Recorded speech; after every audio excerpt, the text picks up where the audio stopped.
Buenas tardes, mi nombre es Gladys Izquierdo, estudiante del doctorado Formación en Diversidad con la Universidad Manizales en Colombia. Lo que les voy a compartir ahora es un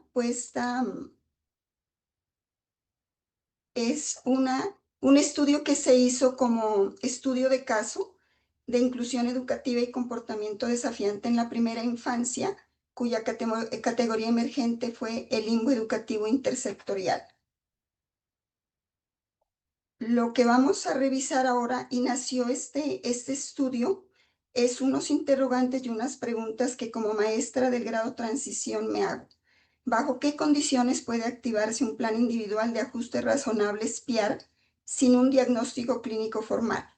¿Qué competencia requiere el profesorado para implementar ajustes basados en la observación pedagógica? En Colombia, la espera de un diagnóstico médico puede tardar muchos meses. ¿Qué ocurre cuando un niño presenta necesidades educativas evidentes y los establecimientos educativos, la familia y la sociedad no logran responder de manera articulada a sus necesidades? Hoy les voy a hablar del caso de Manuel. Voy a revisar un poco el marco legal que respalda la inclusión, la diversidad en Colombia. Vamos a mirar la brecha entre la teoría y la práctica y vamos a hacer una propuesta de intervención. Manuel es un niño de 5 años, 8 meses que cursa el grado transición y el niño desde el primer momento mostró muchas fortalezas cognitivas como un alto desempeño en tareas lógico-matemáticas y de vocabulario. Le fascina explorar el mundo, los astros, pero también presenta dificultades de autorregulación emocional y adaptación a las dinámicas del aula. Entonces le cuesta seguir instrucciones, escuchar y aplicar normas dentro y fuera del salón. Se dialoga con la familia y la familia, pues al escuchar lo que se le comenta del comportamiento del niño, de las actitudes, la familia, papá y mamá, pues confirman que el niño también tiene esta clase de comportamientos en la casa y desde temprana edad. Y que en los lugares que él logró pues estar en instituciones educativas antes, pues mostraba eso. A raíz de esto, la docente lo que hace es estructurar y organizar un PIAR. El contexto que rodea a la profesora es que tiene un estudiante con una conducta desafiante tanto en el aula como en el hogar. El niño presenta necesidades educativas que son muy evidentes, no cuenta con un diagnóstico clínico formal, ese que nosotros lo podemos catalogar como la medición clínica que le hace un fonoaudiólogo, un psicólogo, un psiquiatra, en la especificidad que se necesita y la remisión que le hiciera el médico general. Estudia en una institución donde hay ausencia de un equipo interdisciplinario. Si bien hay orientadora escolar y gestora de inclusión, pues ellos se limitan a hacer su trabajo. Y es marcada la limitada formación y capacitación docente en lo que es inclusión y atención a la diversidad y a la formación en competencias socioemocionales. Esto nos lleva a identificar que hay una exclusión silenciosa en espera de un diagnóstico clínico.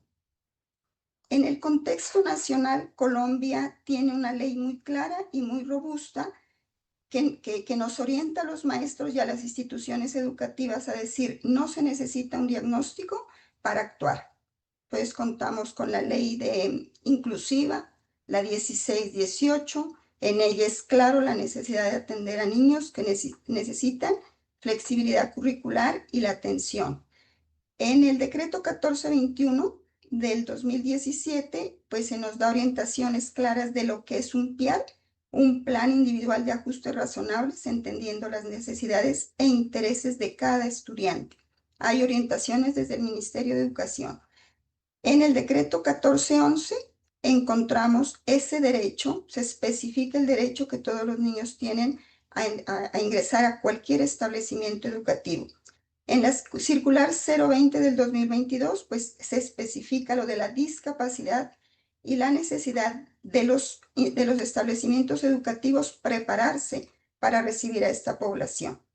Después de pospandemia, la ley 2420 en el 2024 nos orienta sobre la nivelación desde el contexto de los estudiantes. Y la última ley en el 2025 es la ley 2491, que habla sobre las competencias socioemocionales y la diversidad, que debe transversalizar toda la práctica pedagógica y toda la atención en establecimientos educativos. Revisando un poco el contexto mundial, vemos que en la península ibérica, Bot y Ainscow, Echeita en Chile y Hernández y Pérez desde Colombia llegan a concluir sobre políticas inclusivas tres aspectos que me parecen fundamentales. Primero es la tendencia a interpretar las dificultades socioemocionales y conductuales en estudiantes con necesidades educativas evidentes como problemas disciplinarios. Es que no escucha, es porque no quiere atender, es porque es desnormalizado, es porque le da la voluntad ser así. Segundo, hay una rigidez del currículo y de las prácticas pedagógicas para adaptarse a la heterogeneidad del aula. Cada uno llega con sus necesidades e intereses, su propio ritmo, sus formas de aprender, con sus características propias de su hogar. Y tercero, la débil articulación entre los sectores educación y salud. De este estudio emerge la categoría limbo educativo intersectorial. Ese es como ese estado de vulnerabilidad, de indefensión y de desprotección que se encuentran nuestros estudiantes o esta población, hasta que logran la atención, bien sea la aplicación de un PIAR, bien sea de la atención de un equipo interdisciplinario, bien sea del diagnóstico médico. Revisando un poco a Crenshaw, a Collins, y desde la OCDE nosotros podemos identificar que hay un cruce de desigualdades múltiples en ese limbo educativo que acrecenta la dificultad para esta población. Y es cuando encontramos ese diagrama de intersecciones, porque estudiamos la condición social de la familia, familias supremamente vulnerables, con recursos económicos bastante escasos, trabajos laborales que no son estables, y esa es la protección que desde su familia pueden darles a nuestros niños. Una escuela que no cuenta con equipos interdisciplinarios, maestros que no están actualizados y capacitados para atender esta población, infraestructura baja, pobre, y recursos y materiales escolares también insuficientes. Un sistema de salud bastante también débil, que no atiende oportunamente, no hay remisiones, no hay tratamientos, por ende, esto nos lleva a un cruce de desigualdades múltiples. ¿Que contamos con una normatividad bastante robusta? Sí. Aplicamos una metodología que fue un estudio de caso desde State, que nos llevó a una comprensión profunda del fenómeno, que nos colaboró también en esto Jean, un enfoque cualitativo, porque se trabajó en el campo, se realizaron 16 observaciones de aulas sistemáticas, se aplicaron 4 entrevistas semiestructuradas al coordinador académico, gestora de inclusión, orientador escolar y a la familia. Se hizo un análisis completo del PIAR, ajustes periódicos, permanentes, y que se iban modificando y haciendo los ajustes necesarios, y los registros escolares. ¿Qué nosotros encontramos aquí? Realizando ya el análisis, y desde García y Sandoval, nosotros podemos identificar una brecha bastante crítica y profunda entre la práctica educativa y la norma. ¿Por qué? Porque la maestra en solitario se enfrenta a niños con necesidades educativas evidentes, sin un diagnóstico clínico, más un vacío institucional que lleva a una exclusión invisibilizada. La ley exige ajustes inmediatos, la escuela posterga esos apoyos. Y la maestra, si bien cuenta con orientador escolar, cuando se remite el caso, lo que la orientadora escolar hace es activar la ruta para que se dé una atención prioritaria en salud al niño, y gestión de inclusión revisa el PIAR, hace los ajustes pertinentes desde las orientaciones del Ministerio de Educación. Lo que nosotros podemos concluir y analizar es que sí, Manuel tiene sus fortalezas cognitivas y fueron un soporte para estructurar y aplicar el PIAR. Las dificultades fueron más evidentes con la observación y la aplicación del PIAR, definiéndose que hay una autorregulación emocional, hay una impulsividad, un retraimiento intermitente y unos episodios de frustración, ante todo cuando el niño tiene que participar y trabajar con el otro. Si bien Manuel presentaba momentos de querer abrazar efusivamente a los niños, había otros momentos que se alejaba, lloraba, gritaba, tenía sus propias formas en señales corporales de mostrar su cómo estaba y se sentía él.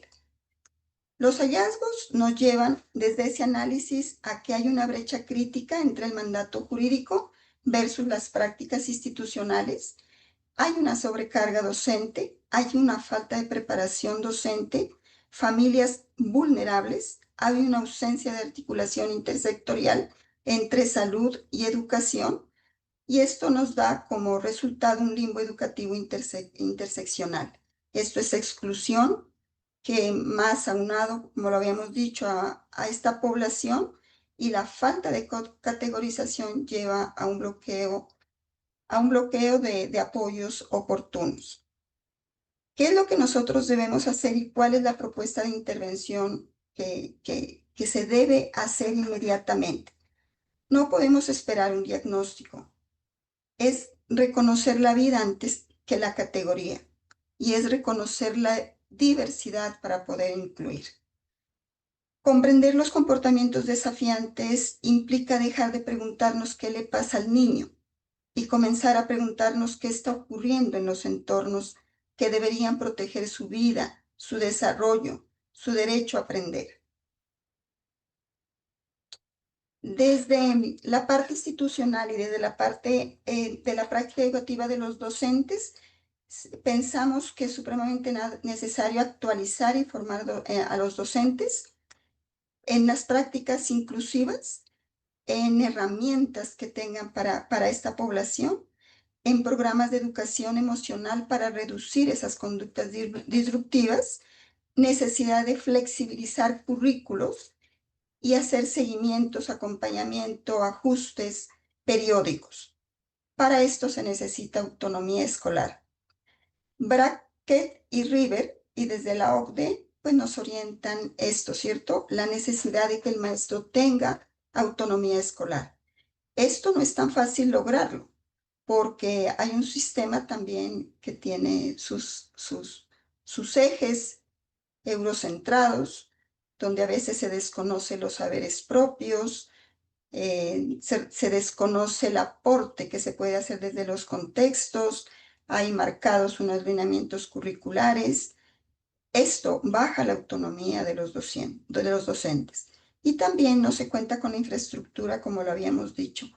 Una maestra en trabajo en solitario debe ser recursiva, aprovechar las herramientas que se le presenten para atender a nuestros grupos tan polifacéticos y heterogéneos. Se requieren prácticas educativas sensibles, protectoras e intersectoriales que reconozcan la diversidad de las trayectorias infantiles. Para la discusión y cierre, vemos que es supremamente importante darle valor, caracterizar y reconocer ese limbo educativo interseccional para poder sobrepasar nosotros esa categorización clínica y esas fallas que tenemos en la articulación intersectorial también, y esos factores vulnerables contextuales. Superar esa brecha estructural, reconocer la observación pedagógica como criterio legítimo para activar un PIAR, porque esto nos va a permitir desplazar el énfasis diagnóstico clínico hacia la identificación de barreras estructurales y con ello poder nosotros sobrepasar esas barreras contextuales con enfoques inclusivos y aplicar la norma. Como decimos, Colombia pues es muy fuerte en su norma, es muy robusta la norma, y hay la preocupación, pero también debemos pasar a la práctica y es seguir contribuyendo que la práctica educativa lleve al aula, a las instituciones, estas leyes. Muchísimas gracias. Este también es el resultado de esta ponencia de un artículo científico que escribí, que ya está publicado. Comparto el link para si queremos ahondar en esto. Muchísimas gracias.